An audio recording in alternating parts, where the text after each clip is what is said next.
quiero darles la bienvenida a este conversatorio en el cual pretendemos promover un diálogo interdisciplinario entre ciencia, teología y bioética en el contexto de la edición genética de células humanas para el tratamiento de enfermedades. La edición genética en células humanas ha logrado avances significativos en el tratamiento de enfermedades en los últimos años. Sin embargo, las terapias basadas en este conocimiento traen cuestionamientos que van más allá de la ciencia. Por ejemplo, ¿tienen estas técnicas la capacidad de alterar la esencia de lo que es el ser humano? ¿En qué medida? O también, ¿estas terapias serán de acceso universal, dependiendo de la gravedad de los pacientes, o está de alguna manera determinada por el estatus económico de las personas? Responder a estas preguntas suelen basarse en criterios técnicos científicos, pero también en convicciones religiosas, asumiendo que ambas aproximaciones promueven la calidad de vida de las personas, buscan hacer el bien o promover justicia y equidad. ¿Cuáles son sus posiciones respecto a la aplicación terapéutica de la edición genética? ¿Cuáles son los conflictos entre ellas? En este conversatorio, pues nuevamente queremos promover este diálogo entre ciencia, teología, en torno a la ética de las terapias basadas en edición genética de células humanas. Una breve descripción de la temática. En la primera parte, cada expositor tendrá unos minutos para abordar este tema desde su respectiva área, desde teología, desde edición genética, enfermedades genéticas y bioética. Luego tenemos una segunda ronda, que serían unas preguntas que serán comunes para todos los exponentes. Y en el caso de que nos sobre algo de tiempo, también podemos seguir modelando algunas preguntas que nos permitan enriquecer el diálogo. Sin más preámbulo, quisiera dar el paso al doctor Iván Sisa, que nos va a comentar un poco acerca de bioética, su definición, relevancia, análisis de la aplicación de estos principios en la edición genética y algunos conflictos y desafíos éticos. Buenos días con todos. Muchas gracias por la invitación y celebro este espacio para conversar estos temas que son muy relevantes y son muy actuales también. Entonces, siguiente, por favor. Gracias, siguiente. ¿Qué les voy a presentar? Vamos a ver un poco de la definición de bioética, algo de hitos en la historia y cómo ha hecho que la bioética sea tan relevante en la investigación con seres humanos actualmente.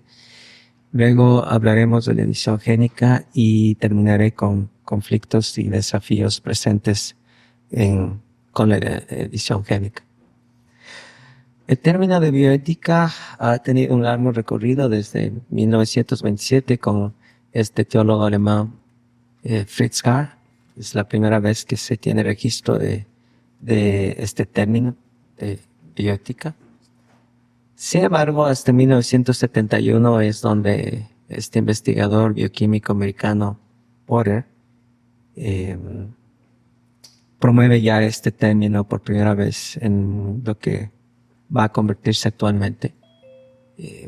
En 1971, al año siguiente, publica este libro Bioética, un puente hacia el futuro, donde ya da los primeros esbozos para lo que vamos a conocer en la bioética moderna. Siguiente.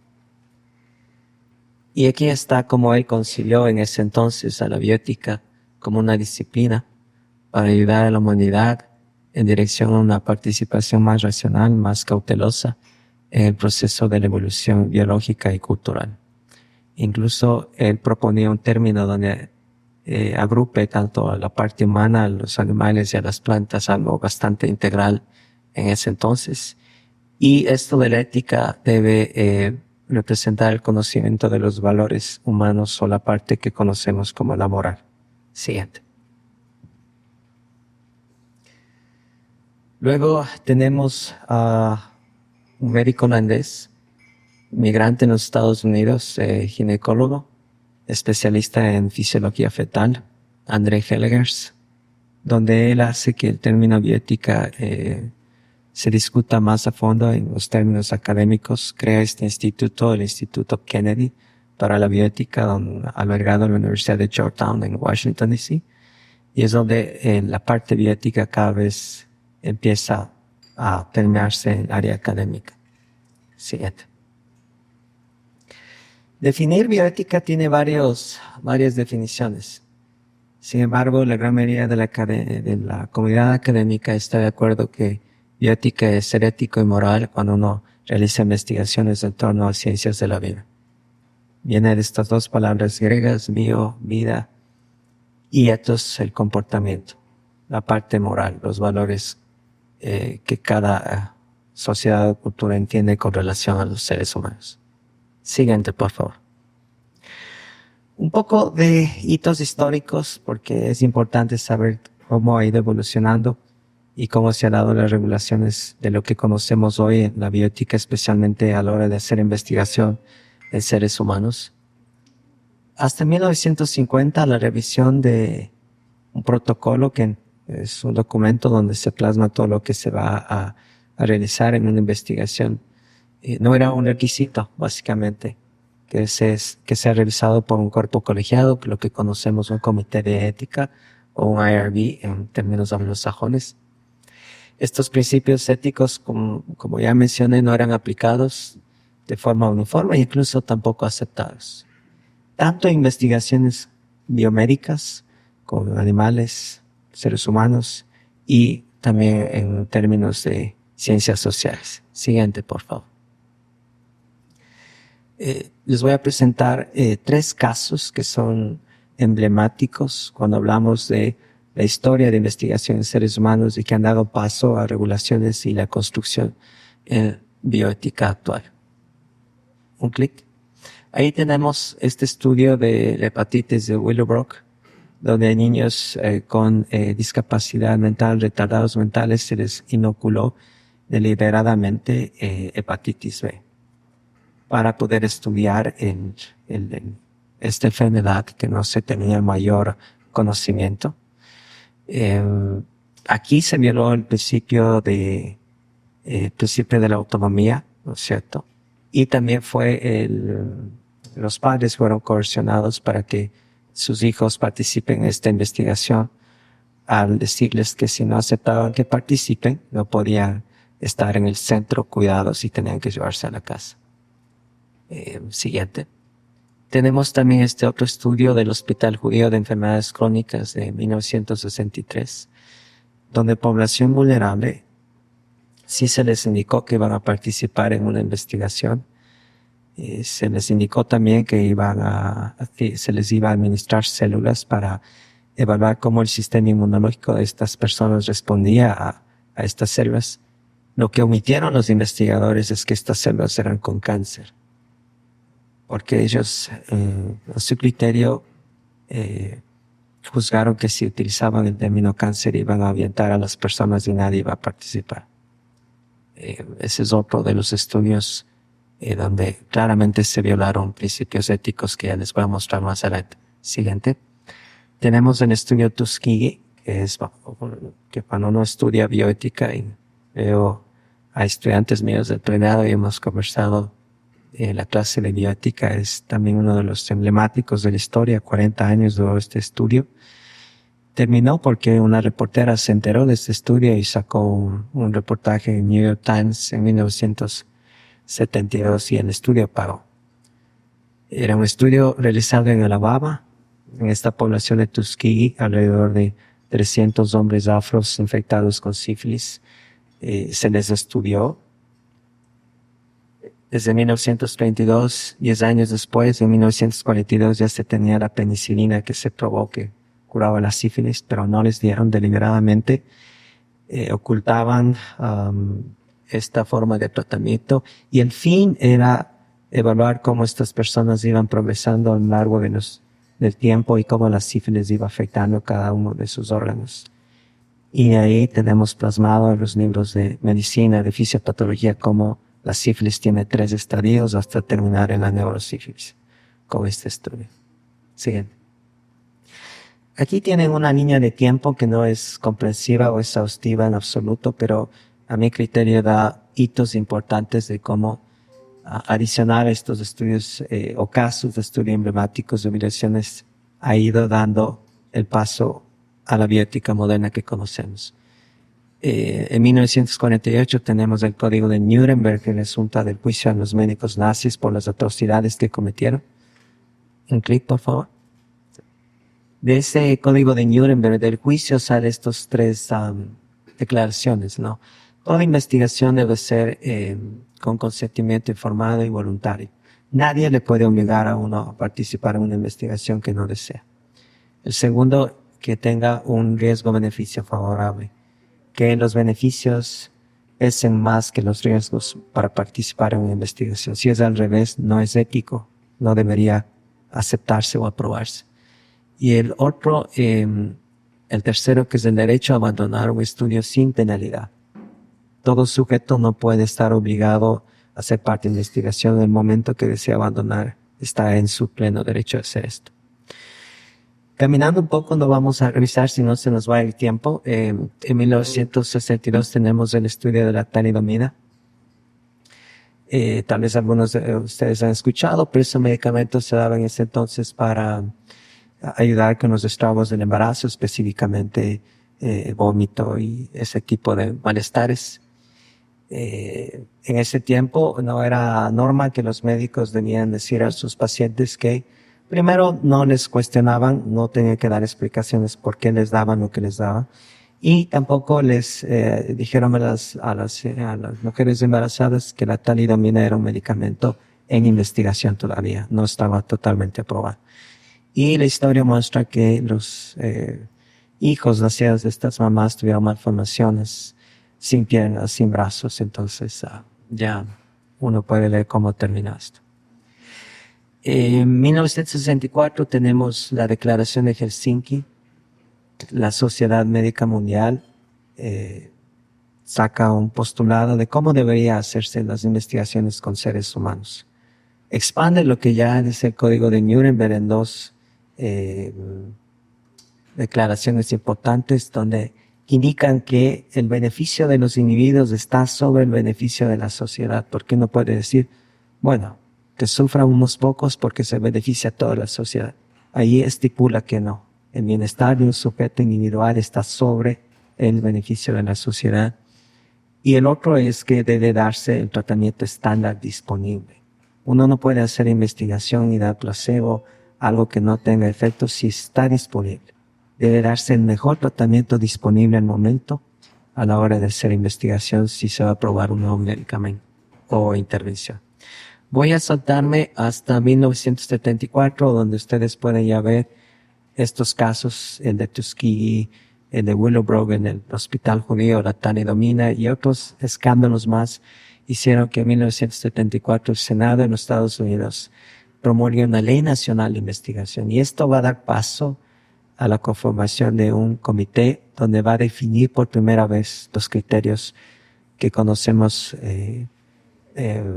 los pilares fundamentales de la bioética para la investigación de seres humanos. Siguiente, por favor. De esta Comisión Nacional se desprende lo que conocemos como el Reporte Belmont, y principalmente esta comisión se formó para delinear los criterios y los principios enfocados en proteger a la población vulnerable como niños y prisioneros, donde se dieron estudios donde se violó. Lo publicaron en 1978. Siguiente, por favor. Y aquí tenemos los tres principios: el respeto, la beneficencia y la justicia. El respeto es en la autonomía. Se aplica cuando damos a conocer el consentimiento informado y le damos el espacio a los sujetos que decidan si quieren participar o no. Son autónomos y debe ser una decisión totalmente informal. La beneficencia es riesgo-beneficio favorable. Los beneficios deben pesar más que los riesgos. Toda investigación tiene riesgos, pero los beneficios deben ser mucho mayores que los riesgos. Aquí hay una frase que cuando tenía a cargo el comité de ética de la universidad y las personas que me apoyaban a la hora de revisar los protocolos de investigación, yo les decía, pónganse en el lado de los potenciales participantes de ese estudio. Si lo que dicen ahí los investigadores que van a hacer, ustedes aceptarían, y más bien ustedes serían parte del estudio, seguramente es un estudio que vale la pena aprobar. Haz a otros lo que te gustaría que te hagan a ti, básicamente. El principio de la justicia, la distribución debe ser igualitaria tanto de beneficios como de los riesgos. No se tolera que una población, un segmento de la población reciba todos los riesgos y otra reciba los beneficios, como el estudio de Tuskegee. Una minoría recibió los riesgos, pero otra parte se benefició. Siguiente, por favor. También en la literatura, entre los criterios o pilares de la bioética se tiene el término de la no maleficencia, no hacer daño. Este término fue añadido por estos dos autores, Bouchard y Childress, que fueron parte de esta Comisión Nacional un año después en este libro. Sin embargo, la no maleficencia es un principio mucho más antiguo, 2500 años antes de Cristo, donde en el juramento hipocrático de Kos tienen de no maleficencia, no hacer daño. ¿Ok? Sí. Bueno, entonces aquí vamos ya un poco aterrizando la parte de la edición génica. Tal vez algunos de ustedes vieron o escucharon de esta noticia en el 2018, el doctor Jian Kui, en China. Él hizo noticia mundial, ¿no es cierto?, donde dio a conocer al mundo que había modificado genéticamente a dos niñas, Lulu y Nana, me parece que es el otro nombre. Donde estas dos niñas fueron modificadas genéticamente para ser inmunes al virus del HIV. ¿Ya? Hacer esto le valió 3 años de prisión a este doctor de China. Y después que cumplió su pena, hay un reportaje interesante en este diario The Guardian en Reino Unido, siguiente, donde él dice esto, ¿no? Lo ha estado pensando, lo que había hecho por bastante tiempo, y si tuviera que resumir esto en una oración, dice que actuó demasiado rápido. Entonces ya se tiene un primer ejemplo de lo que la edición génica puede llegar, ¿no? Esto de la edición génica no es nuevo, de hecho se discute desde los 80s, o incluso un poco más antes, hasta los 70s empieza. Siguiente, por favor. A ver, aquí tenemos ciertos temas éticos que serían importantes y luego Vanessa puede expandir más porque es experta en el tema, pero uno es el tema de la efectividad y la seguridad. Tenemos el CRISPR, desde el 2012, esta nueva técnica, ¿no es cierto?, que sale de las bacterias.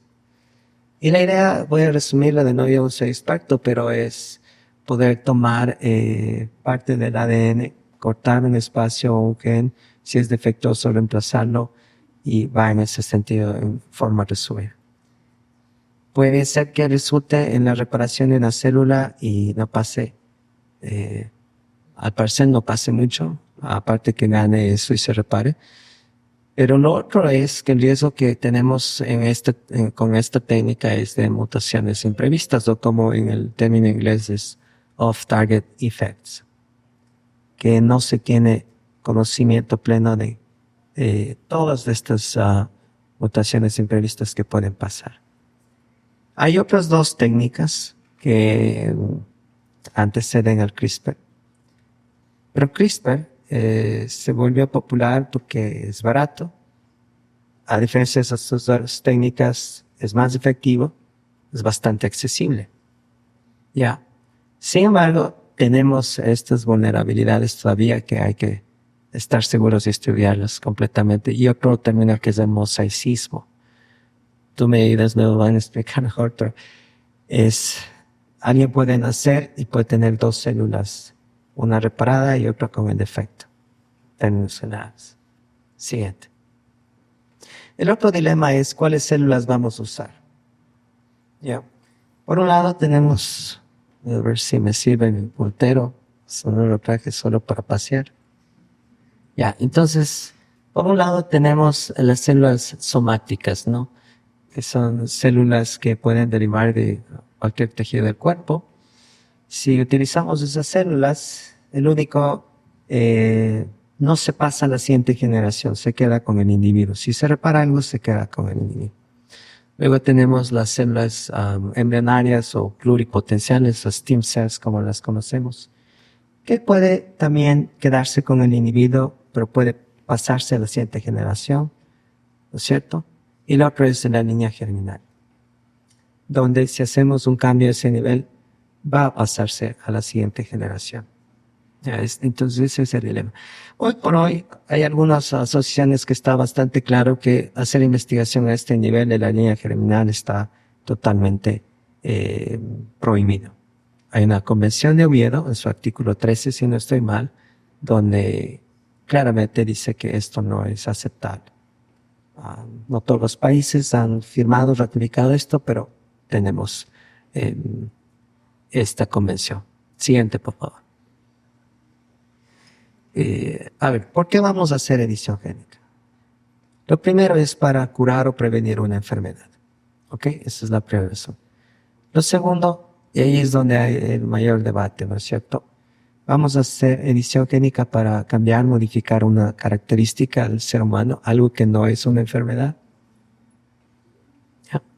Para hacer estos cambios.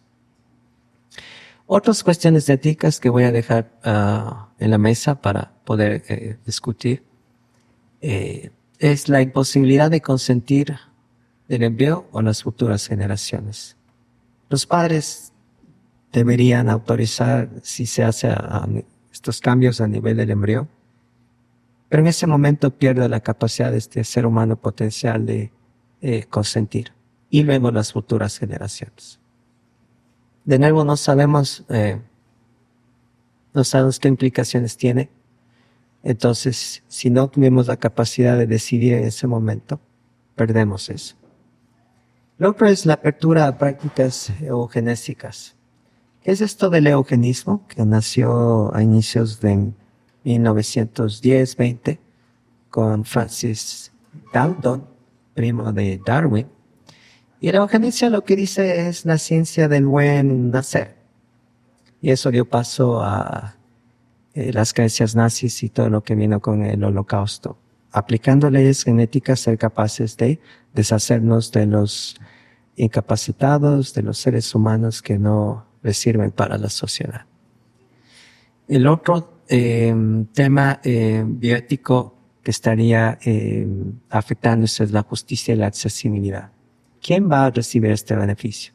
Si se patenta este tipo de tecnología, no todas las personas van a ser capaces de acceder a esto. Y poniéndolo en términos más extremos, les voy a mostrar la última diapositiva de mi presentación. Hay este libro escrito por Lee Silver, Rehacer el Edén, donde ahí, no se ve bien arriba, pero dice Gen Rich versus los Naturals. Puede pasar que hay gente, ¿no es cierto?, que tuvo la capacidad de tener esta tecnología, y la gente que no tuvo la capacidad de poder acceder a eso. Entonces tal vez habrá en el futuro humanos de diferente clase. Gracias.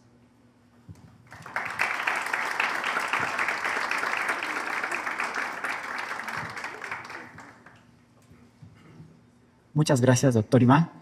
Ahora tenemos el turno de escuchar al doctor Yatensi Bonilla, que nos va a compartir perspectivas teológicas ante los problemas éticos. Buenos días con todos y con todas. Ya el doctor señaló la la definición de bioética, y voy a tratar de reflexionar sobre la parte ética. Creo que la doctora lo va a hacer en su campo, que es ya la parte más biogenética.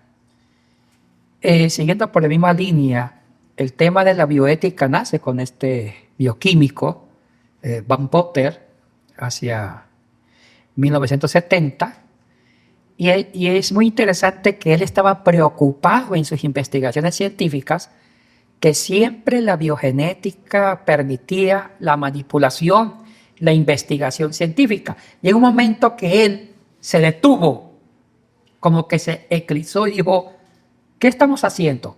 La ciencia está avanzando a pasos agigantados.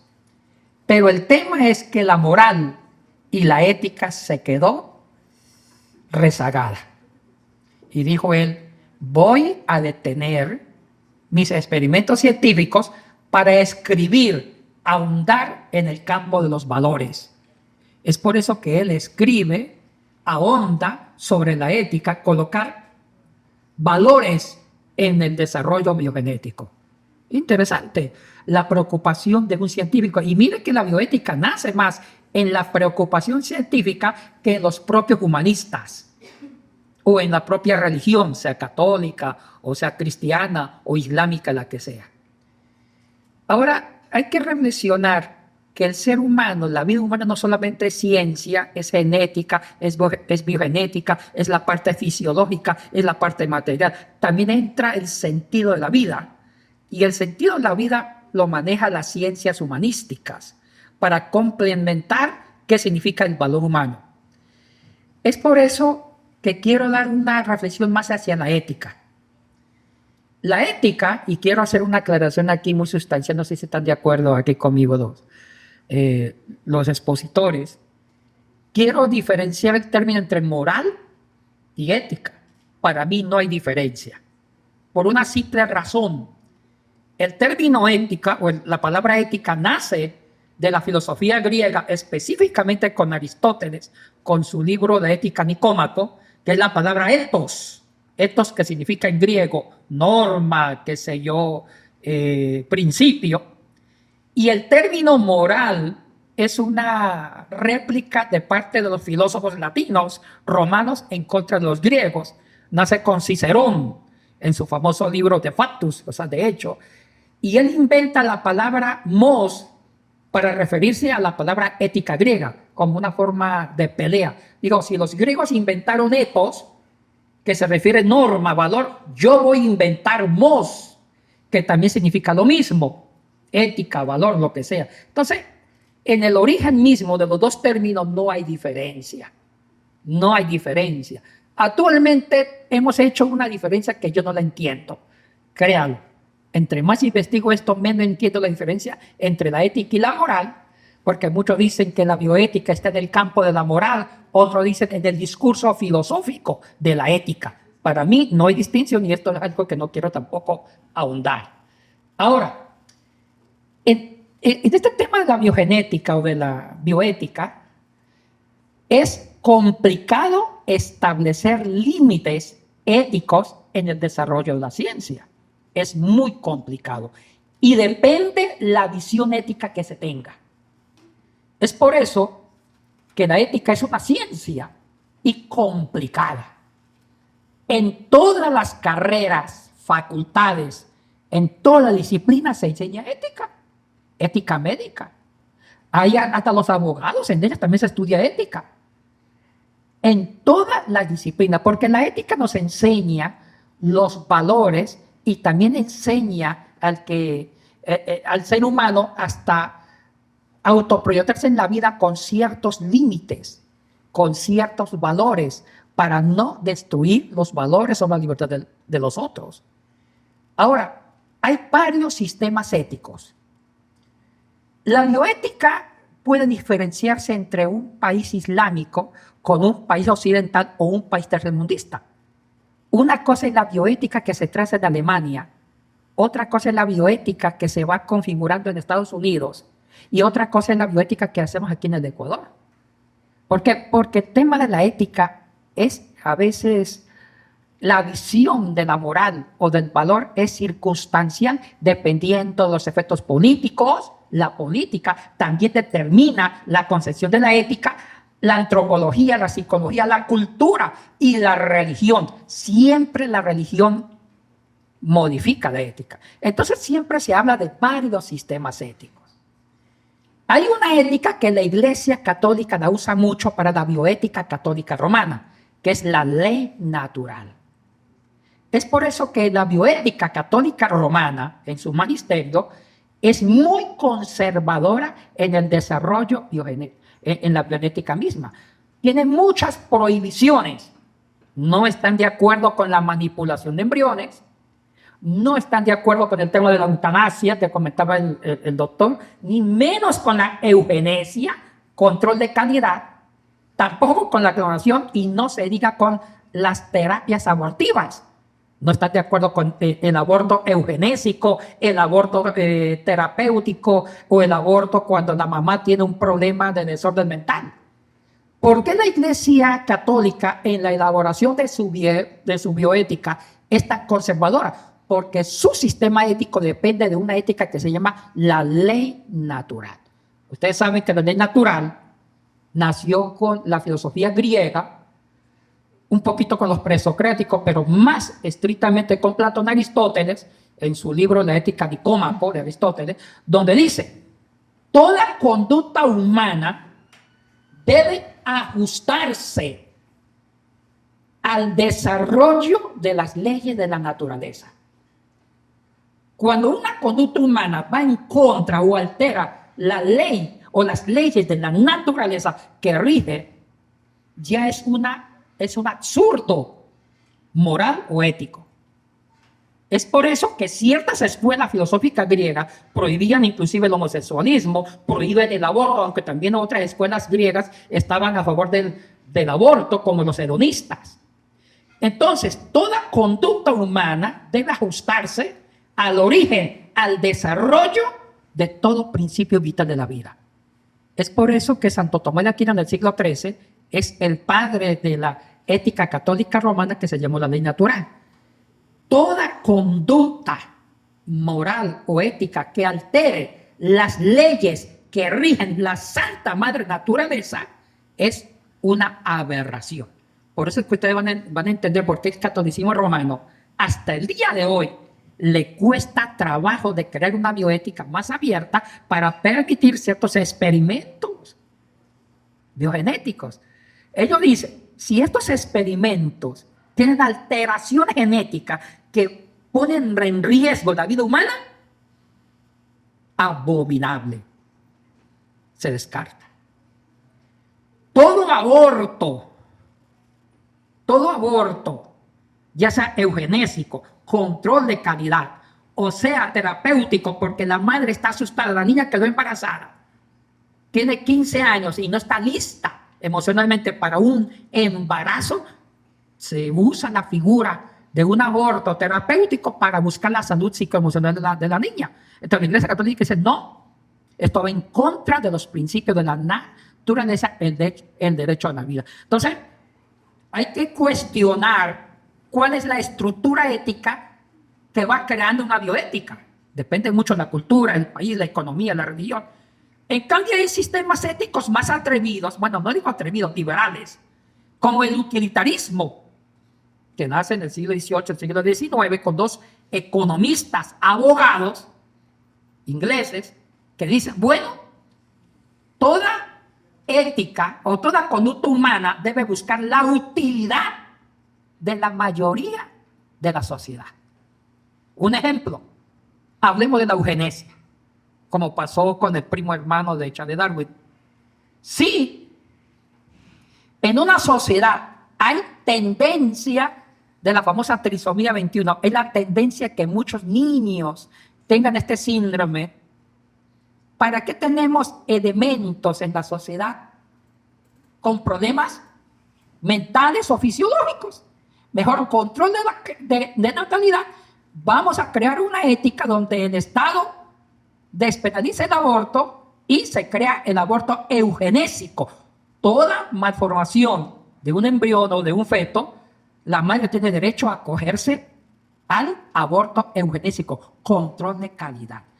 Entonces, este código ético fue creado por la ética utilitarista. Hay que buscar la utilidad, el bien común y donde se gasta menos dinero. Disculpa, aquí se mete la economía. Donde no sea una carga para el papá o para la mamá o para la sociedad. La ética utilitarista que nació del hedonismo, otro sistema ético en el siglo IV, siglo V antes de Cristo con Aristipo. O sea que toda conducta humana debe generar placer. Y si no genera placer, es una aberración.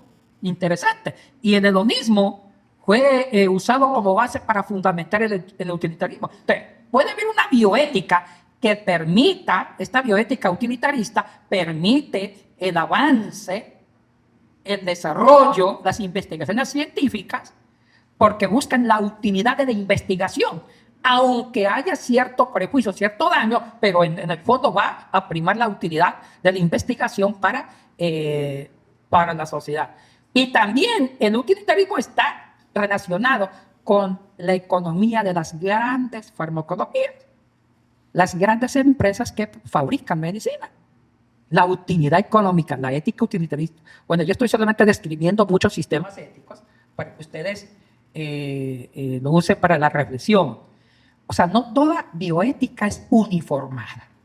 Hay otra bioética, bueno, hay otra ética que se llama la ética del positivismo moral, que es un acuerdo entre el Estado, el grupo de poder, con sindicatos o con ciertos grupos de poder que manejan la producción de medicina. Entonces, bueno, permitimos que realmente haya experimentos siempre y cuando haya cierta utilidad. Entonces, entre el Estado y los grupos de poder se ponen de acuerdo qué es lo bueno y qué es lo malo. Y ahí nace también otro tipo de bioética. En conclusión, el tema de la bioética es muy subjetivo. ¿Hasta dónde se puede permitir un experimento? ¿Hasta dónde se define el concepto de lo bueno, de lo malo? La pregunta es, ¿desde qué estructura? ¿Desde qué marco filosófico? La filosofía juega un papel muy importante para determinar el concepto del bien o el concepto del mal, la estructura ética. Porque sobre una conducta humana puede haber varios juicios de valor. Un ejemplo, yo digo, Marta es mala.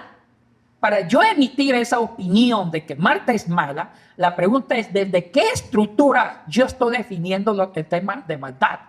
Y puede haber varios juicios a la misma persona, a la misma conducta, dependiendo de la estructura filosófica. No solamente esto quiero ponerlo en el tintero, nada más. Ahora, hay éticas cristianas muy progresistas dentro de la bioética, de corte en las iglesias históricas luteranas, donde sí se permiten los tipos de aborto, donde se permite la eutanasia. Para la Iglesia Católica, la eutanasia pedida por el paciente es un suicidio, que puede ser voluntario o involuntario. La eutanasia desde el positivismo moral o también de la ética utilitarista es un derecho que le existe al paciente, que tiene un cáncer terminal, ya está pasando por momentos dolorosos, él tiene derecho a decir, por favor, ya póngame la inyección de cloruro de potasio y yo quiero morir una muerte con dignidad, porque eutanasia es eu bueno, tánatos es una muerte con dignidad. Para la Iglesia Católica, la eutanasia es una depravación porque va en contra de los principios de la naturaleza y deje que la ley natural se encargue de concluir la etapa biológica de un ser. Entonces, estamos eso en conflicto. Y la Iglesia Católica siempre será conservadora en el campo de la bioética. Hay una colección de bioética de la editorial San Pablo, que le recomiendo que lo compre, de la perspectiva católica, y hay otra corriente de bioética de las posturas progresistas que sí permiten cierto ejercicio de manipulación o de avance científico para buscar el bien común en el futuro, aunque se ponga ciertas alteraciones genéticas en ciertas personas, pero se permite eso. Y para terminar, quiero poner en consideración, hay un libro que escribí sobre bioética, se lo voy a dejar a Álvaro si alguien lo quiere en PDF para mandarlo a sus correos electrónicos que se ha investigado sobre eso. Gracias.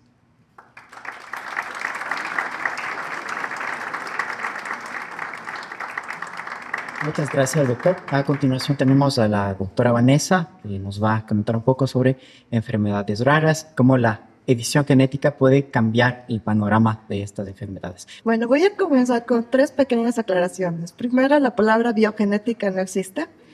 Bio es vida y genes subraya la vida. Entonces, biogenética, la palabra no existe. Segundo tema, la ley natural. Hay más de 100 especies de animales que son homosexuales. Entonces, ahí actualicémonos un poquito más la parte de información porque eso ya no va con la ley natural.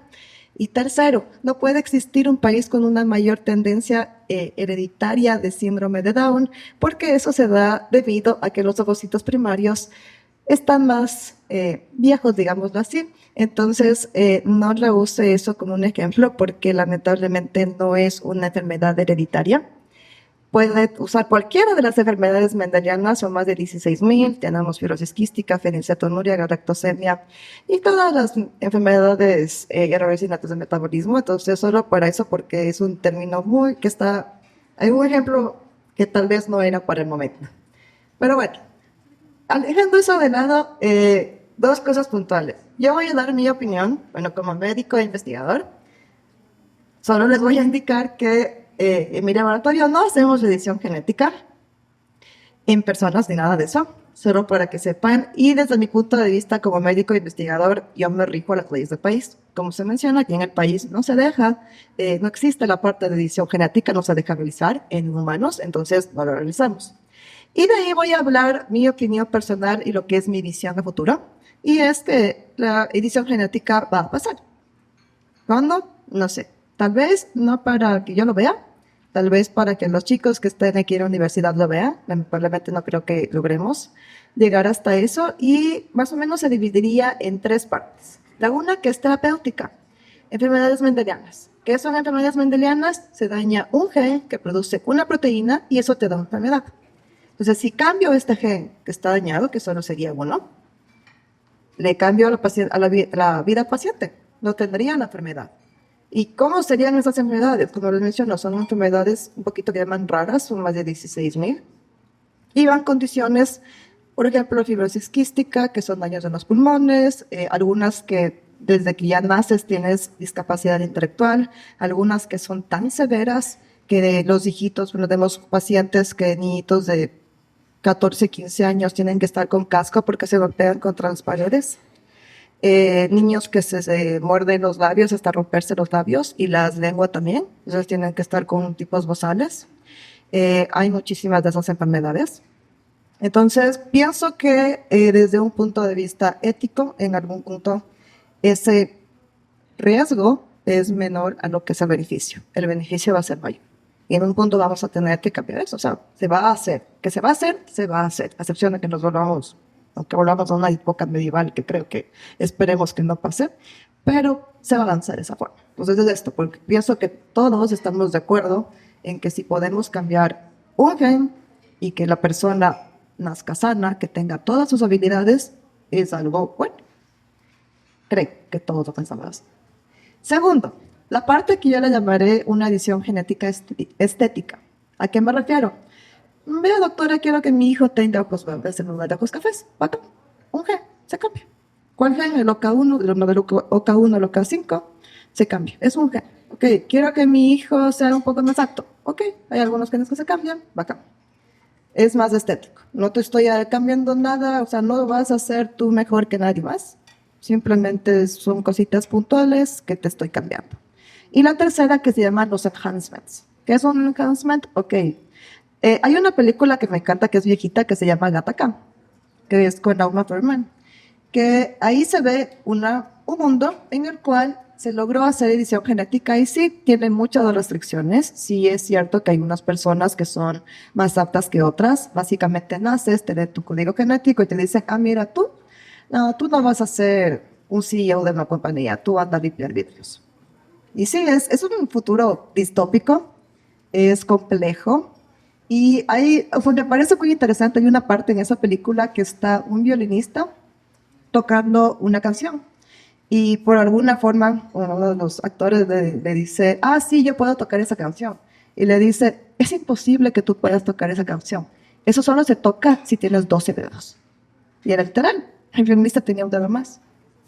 Y aumentaba el número de cuerdas y por eso era más hábil y por eso podía tocar la canción.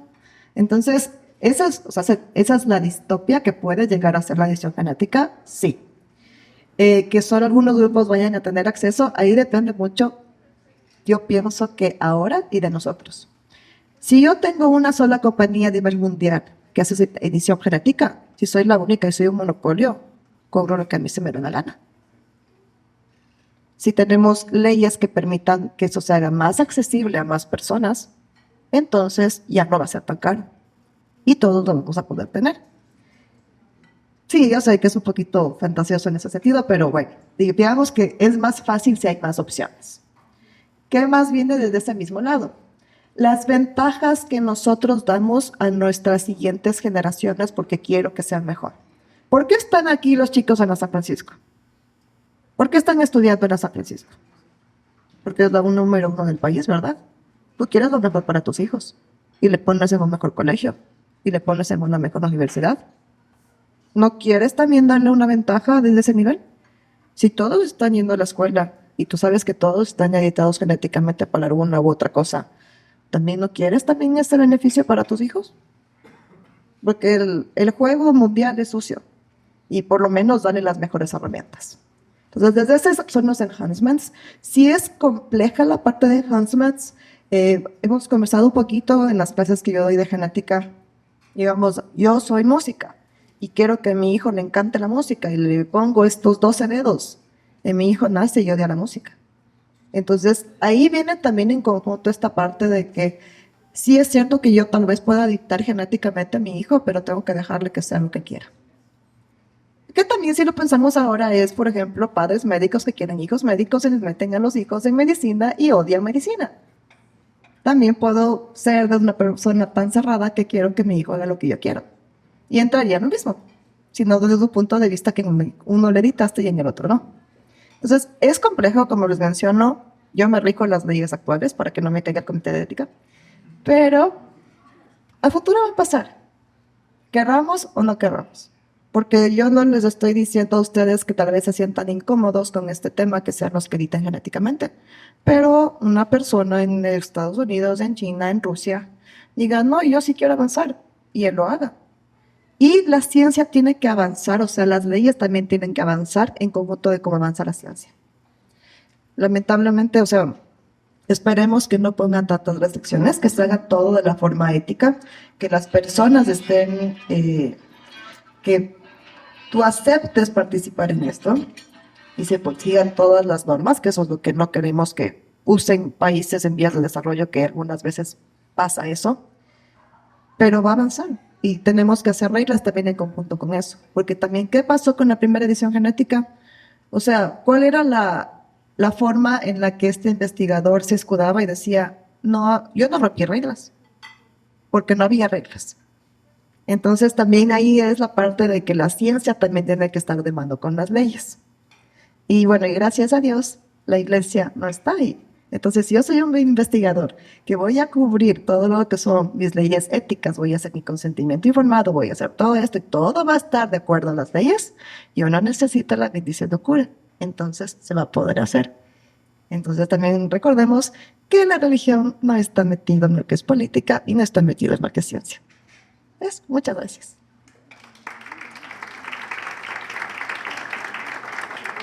Muchas gracias, doctora Vanessa. Entonces, ahora tenemos algunas preguntas que pueden ser comunes para todos los expositores, que todos puedan conversar. Y por fines prácticos, me gustaría que el conversatorio se limite un poco a edición genética con fines terapéuticos.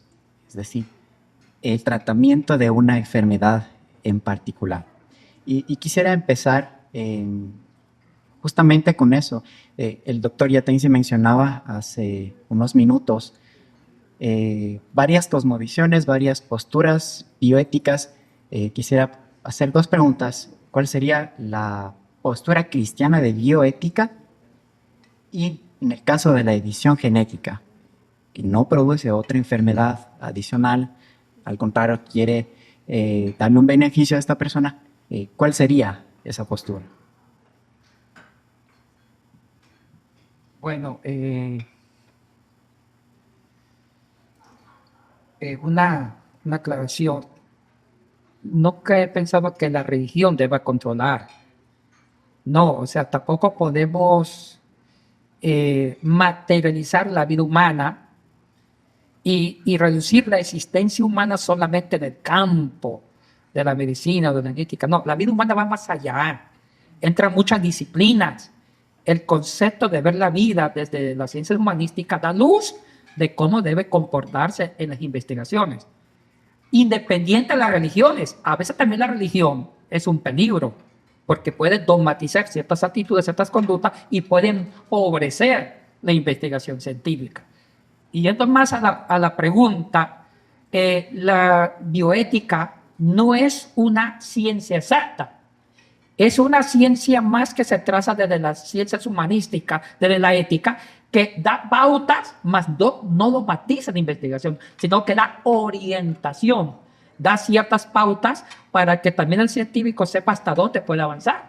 Y teniendo en cuenta el concepto de la vida, el valor de la vida y también qué significa un valor, que es todo aquello que da desarrollo de la existencia humana. Entonces, dentro de la bioética cristiana hay varias posturas. Están iglesias muy liberales, las históricas protestantes, iglesias muy conservadoras, como la católica, y también hay una bioética que no es religiosa, ni católica ni cristiana, que es simplemente humanista, que son inclusive ateos. Hay muchos ateos humanistas que han escrito buenos libros de bioética. Entonces yo creo que tampoco podemos caer en una pedantería, en una arrogancia científica.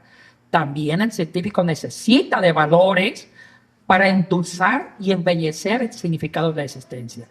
Cada uno no puede dogmatizar la vida dentro de su campo ocupacional. Si soy médico, o si soy filósofo, o si soy sociólogo. Entonces tenemos que estar dispuestos al diálogo.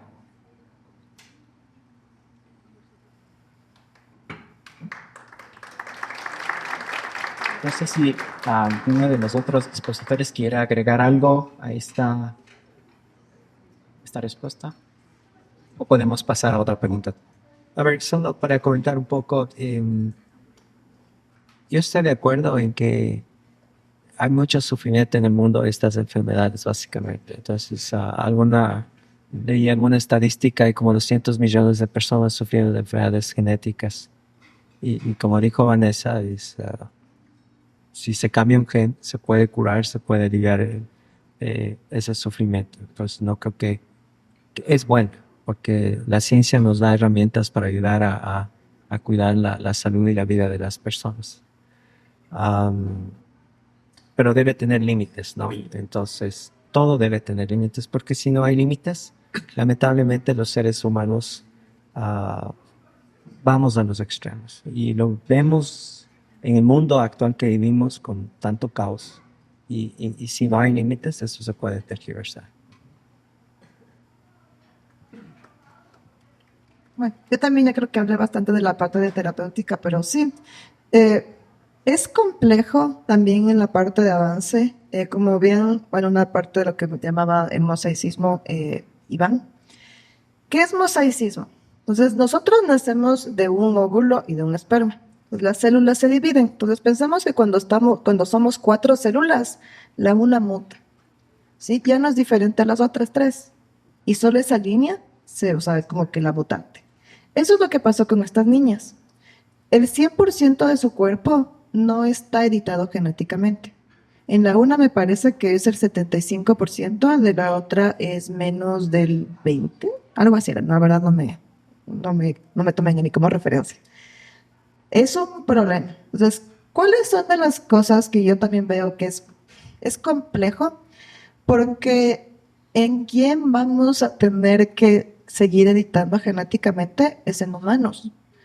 Y eso es, ¿quién va a estar, quién quiere que ser nuestro, aunque suene horrible, conejillo de indias para hacer estos avances? Si es una parte, es un tema complejo, porque no es una técnica que está al 100%, no está al 100% bien. Eso, como ven, no estuvo en el 100% de las células. Entonces todavía tenemos un margen de error. Cada vez, mientras más lo vamos a hacer, vamos a acercarnos más. Y también aquí una parte del doctor Hijikui, que él es una de las cosas más interesantes porque los genetistas también como que no nos cae tan bien y nos parece un poco que fue una persona que simplemente dijo, quiero hacerlo ahorita y quiero hacerlo antes que todos. ¿Por qué? Porque el gen que editó, que es el CCR5, no sabemos tanta información. No tenemos el 100% como otros genes que ya desde hace mucho tiempo se han ido evaluando. Les escogió un gen que no era no lo conocíamos tanto. Entonces, también entre los genetistas entendemos eso. Fue como que, ¿por qué lo hizo? en este gen puntual, cuando podía haber comenzado desde otros genes más conocidos, tal vez con un poquito más de técnicas, un poquito más de avances. Entonces, sí es un tema complejo hasta alcanzar a tener un buen control de las técnicas. Porque, y bueno, tenemos el CRISPR, que es el que se ha vuelto más famoso. Antes de este había el PALE. ¿Y cuál es el problema de CRISPR? Es, ok, pensamos en nuestras cabezas, ok, sí, va a ir al gen dañado y le va a sacar al gen dañado y le va a poner al gen nuevo. Pero el problema es que también puede irse a cualquier otro lugar el genoma. Y no, o sea, no solo al gen dañado, sino a cualquier otro lugar. Y si en lugar de ponerse en el gen dañado, se puso en uno de los genes que te llevan a tener cáncer, te aumentó el riesgo de cáncer. Entonces, es una técnica que lamentablemente, o sea, ahorita estamos al inicio, por eso yo me atrevo a debatirles y ponerlo desde mi punto de vista, que sí es complejo de cómo lo vamos, o sea, no es el 100% lo que tenemos la certeza de que va a ser bueno o malo. Y de ahí tenemos las otras células que también son de edición genética, que es el CAR-T. ¿Qué es el CAR-T?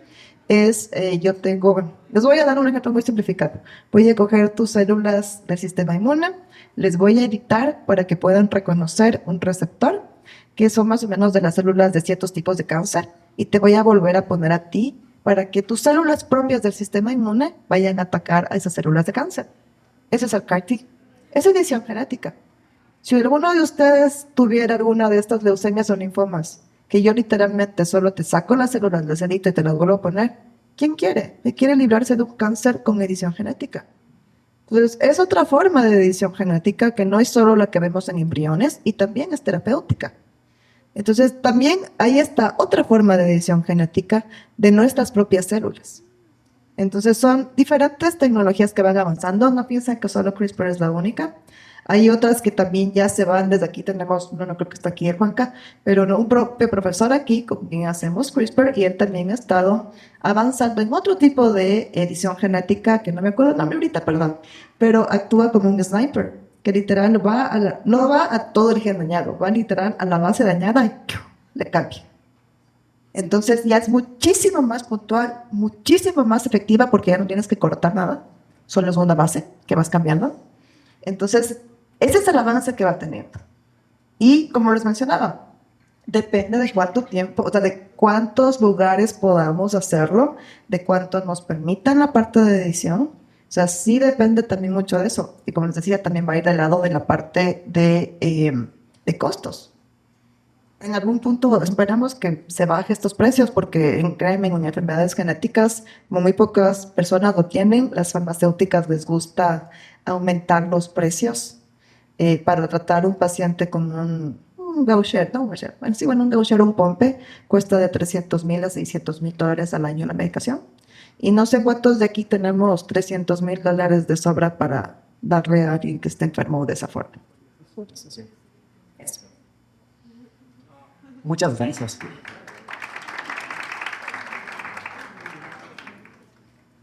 Hay algo que es común en los tres expositores y es la necesidad de establecer límites claros. Seguramente tendrán visiones distintas, pero me gustaría saber su opinión en el contexto de edición genética en el tratamiento de enfermedades y en el contexto ecuatoriano. ¿Cómo podemos establecer estos límites? Voy a comenzar yo porque tengo el micrófono, pero bueno, ¿cómo se van a dar los límites? Ahorita tenemos una constitución y leyes muy cerradas. Entonces, no puedes hacer, ¿por qué? Porque sí hay estas personas que están muy metidas en la asamblea y que dicen, yo soy una persona pro vida y no voy a dejar que se hagan estas cosas.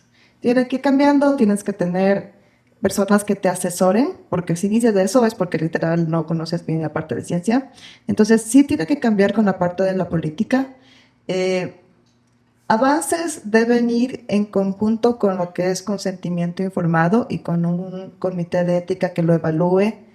Igual que incluya personas que conozcan del tema sobre cuáles son los riesgos, cuáles son los beneficios y que entiendan que si se hace de una forma adecuada, los beneficios van a ser más que los riesgos y que siempre se tiene que explicar a la persona sobre todo lo que se hace, como nos comentó Iván. Sí hay ciertas compañías todavía que te dan una cosa, un fármaco y no ves lo que es. Entonces tienes que ser muy, muy limpio y muy claro con lo que tú vayas a decir. Entonces, ¿qué tanto va a seguir avanzando en Ecuador? Bueno, solo para decirles que creo que de aquí no sé cuántos de ustedes sabían que hacíamos CRISPR aquí.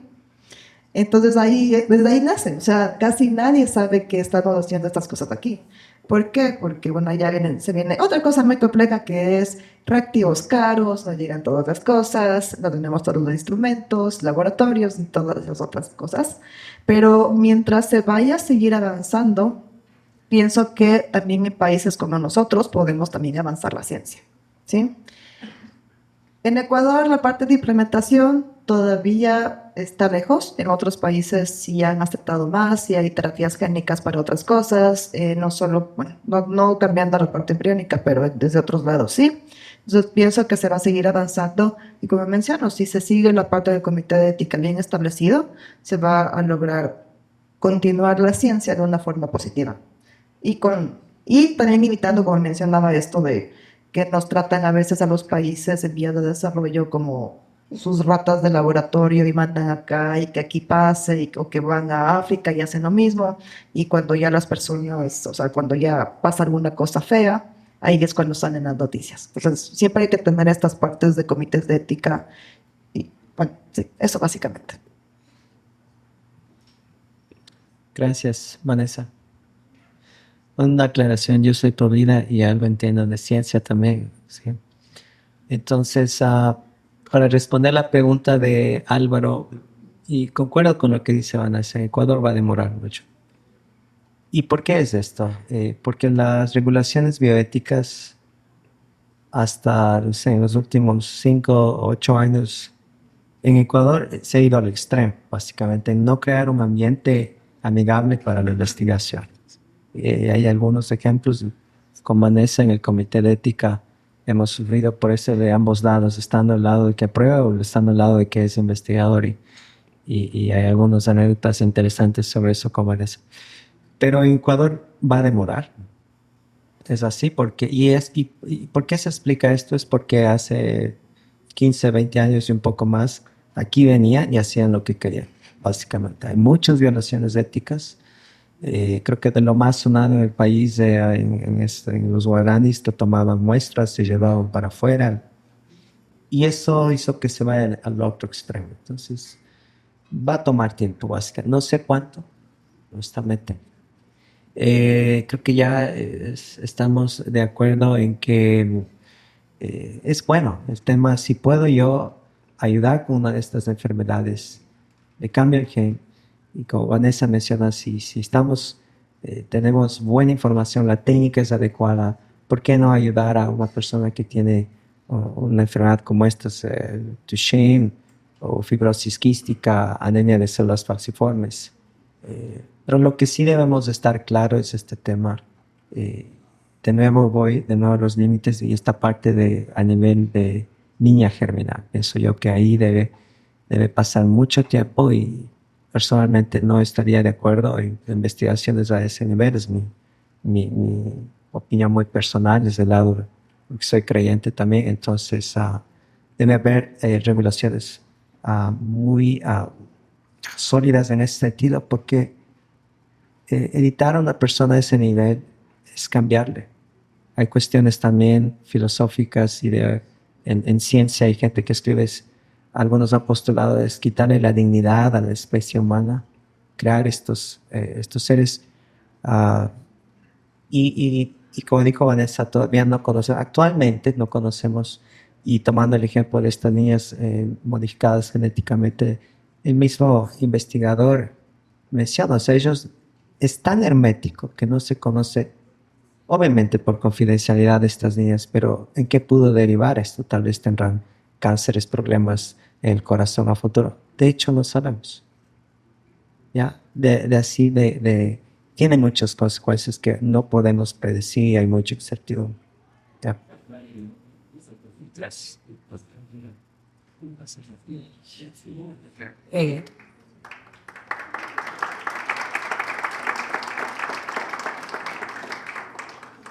Lo que decían aquí los compañeros, es importante que el comité de ética tenga un concepto de ética y de valores mucho más amplio, mucho más humanista, por encima de indicadores religiosos, totalmente de acuerdo.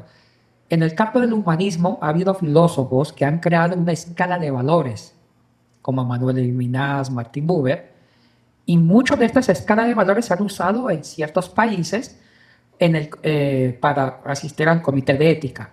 Un ejemplo, Levinas habla de 5 tipos de valores.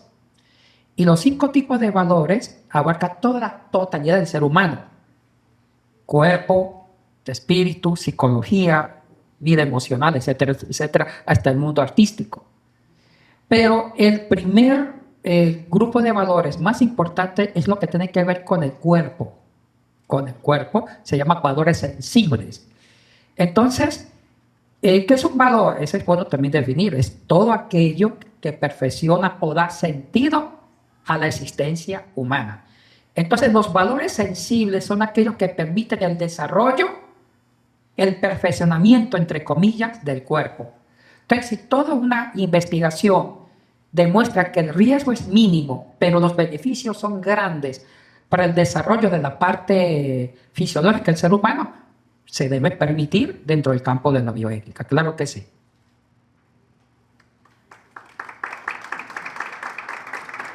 Muchas gracias por lo que pudimos escuchar en estos momentos. Entonces, en terapia clínica con fines terapéuticos estaríamos de acuerdo.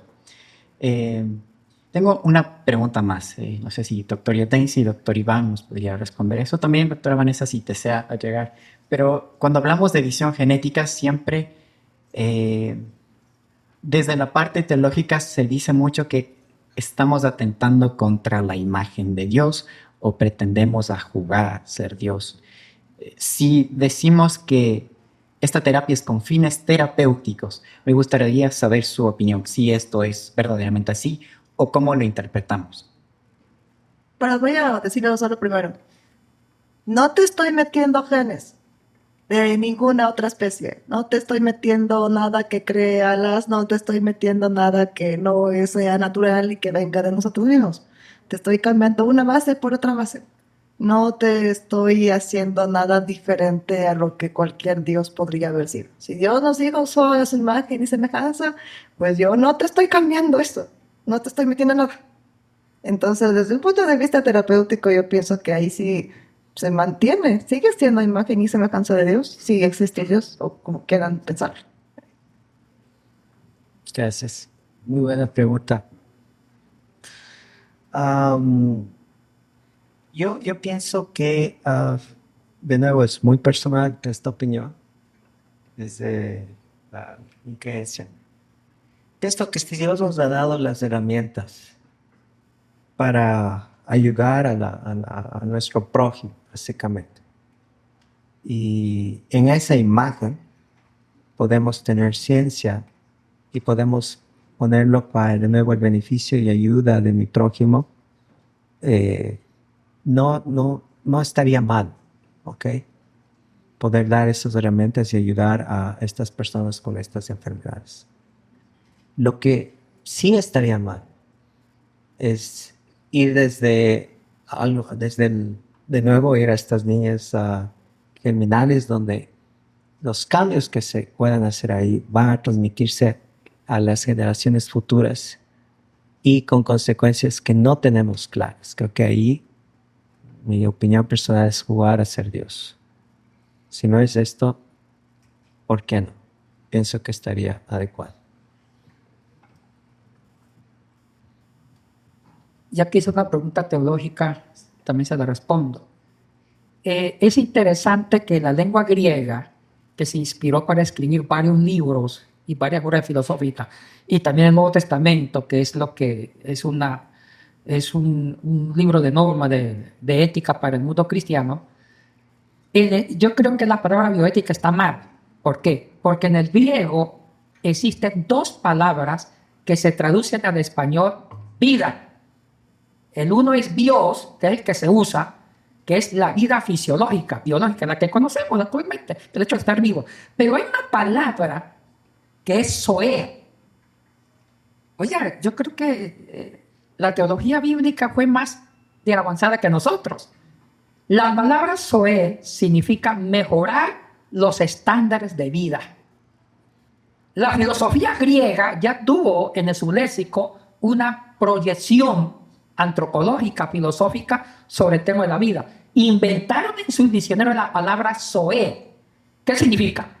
Mejorar los estándares de vida del Dios. Y yo creo que la bioética debe ser mejor zoética. ¿Por qué? Porque también la ética no debe tampoco entorpecer el desarrollo, mejorar las condiciones de la vida. Qué increíble que a veces también los cristianos han sido muy tacaños de no hacer una, o sea, de no permitir hacer una teología de avanzada que vaya a la par con las investigaciones genéticas sin cuestionar o sin poner en tela de duda o no poner en riesgo la vida. Entonces, sépanlo, los griegos pensaron con un término zoe, es buscar calidad, estándares, perfeccionamiento de la vida emocional y fisiológica. Ahí se lo dejo para que lo sigan pensando. Solo una cosa comentar. Perdón, antes de eso, me parece interesante esto, me recuerda mucho la parte de edición genética. Cuando yo crecía, me acuerdo que empezaban a ver la parte de fertilización in vitro y me parece bastante interesante porque decían, son niños sin alma, los niños que nacieron por fertilización in vitro. Y tal vez ahora en algunos campos vayan a pensar que una persona editada genéticamente desde un punto de vista embrionario llegue a ser desde ese punto de vista un niño sin alma. No sé, solo me parece interesante esa perspectiva que a veces tenían las personas y que por eso no se hacían. Y solo para que tengan un poquito más de idea en ese caso. Perdón.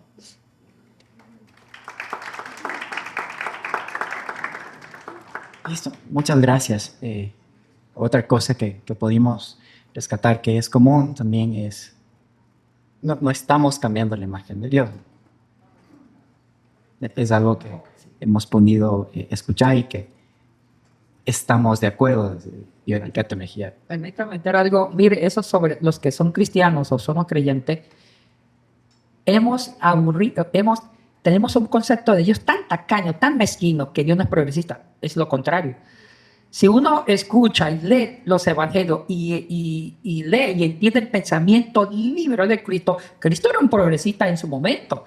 Él nunca, cuando habla de yo soy el camino, la verdad y la vida, nunca usó el Dios, usó el Zoé. El usar el Zoé en el vocabulario de Jesucristo es decir, mire, estamos abiertos a mejorar las condiciones de la vida humana y del cosmos. Eso para mí es una herejía en su tiempo. Entonces yo creo que el Dios que tenemos, Cristo, es más abierto que realmente lo que pensamos. Lo que lo han dañado a Jesús ha sido los sistemas religiosos. Ciertos grupos cristianos que lo han hecho caduco, pero Cristo era más hereje de lo que usted se imagina. Porque si uno revisa el lenguaje de él, es un lenguaje progresista y liberador. Yo creo que sí se puede crear una bioética cristiana desde el pensamiento liberador de Jesucristo.